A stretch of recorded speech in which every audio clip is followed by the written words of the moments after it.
What's stopping you? Are you too tired? Didn't get enough sleep? Don't have enough energy? Don't have enough time? Is that what's stopping you right now? Don't have enough money? Is that the thing?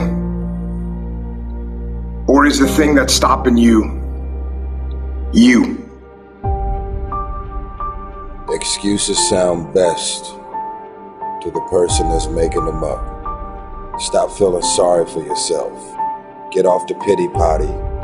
Telling everybody your sad and sob stories, trying to get people to show up to your pity potties and your pity parades.